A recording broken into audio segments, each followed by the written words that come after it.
Hello friends, இன்றைக்கி என்ன வீடியோவில் பார்க்க போகிறோம்னா ஒரு ஸ்நாக்ஸ் தான் செய்யலான் இருக்கேங்க. Evening snacks.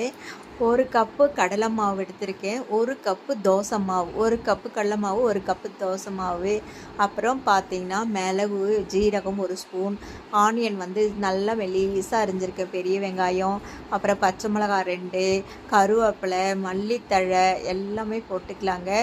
ஒரு கப் கடலை மாவுக்கு ஒரு கப்பு தோசை மாவு, இட்லி மாவு எது இருந்தாலும் பரவாயில்ல, ஆனால் ரொம்ப புளிக்கக்கூடாதுங்க. இப்போ பார்த்தீங்கன்னா கொஞ்சம் சால்ட் உப்பு போட்டிருக்கேன், இதுக்கு தேவையான உப்பு சால்ட் உப்பு போட்டிருக்கேன், கொஞ்சம் பெருங்காயத்தூள் போட்டிருக்கேன். இப்போ நல்லா அந்த மாவு கொஞ்சம் தண்ணியாகவே இருக்குது, எனக்கு தோசை மாவு கரெக்டாக இருக்குது, அதனால் நான் தண்ணியே விடலை, நல்லா இதில் பிசைஞ்சிக்கலாம். பார்த்திங்கன்னா கொஞ்சம் இஞ்சி சரவி போட்டுக்கலாங்க. நான் முதல்லையே கூட போட்டிருக்கலாம், மறந்துட்டேன். இஞ்சி சரவிட்டு நம்ம போண்டா போடுற பதத்துக்கு கொண்டு வந்துக்கலாம். உங்களுக்கு கெட்டியாக இருந்ததுன்னா கொஞ்சம் தண்ணி விட்டுக்குங்க.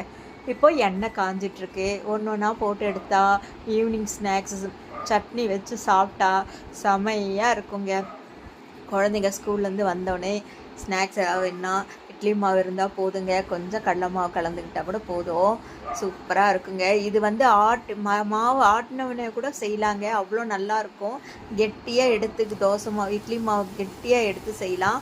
அப்போ கடலை மாவே நம்ம கலக்கவே வேண்டாங்க, அவ்வளோ நல்லாயிருக்கும். இது அடிக்கடிக்கு செய்யலாம். மாவு ஆட்டுற போதெல்லாம் நம்ம வேண்டிய அளவுக்கு எடுத்து செஞ்சுக்கலாம். அவ்வளோதாங்க, திருப்பி போட்டாச்சு. நல்லா மொறு மொறுன்னு பார்த்தாவே தெரியும் உங்களுக்கு, மேலே மொறு மொறுன்ட்டு உள்ளே சாப்பிட்டா அவ்வளோ டேஸ்ட்டாக இருக்குங்க. ஒரு தேங்காய் சட்னி வச்சு சாப்பிட்டா இதுக்கு அவ்வளோ டேஸ்ட்டாக இருக்குங்க. இந்த வீடியோ பிடிச்சிருந்தா லைக் பண்ணுங்கள், ஷேர் பண்ணுங்கள், சப்ஸ்கிரைப் பண்ணுங்கள். பாய்.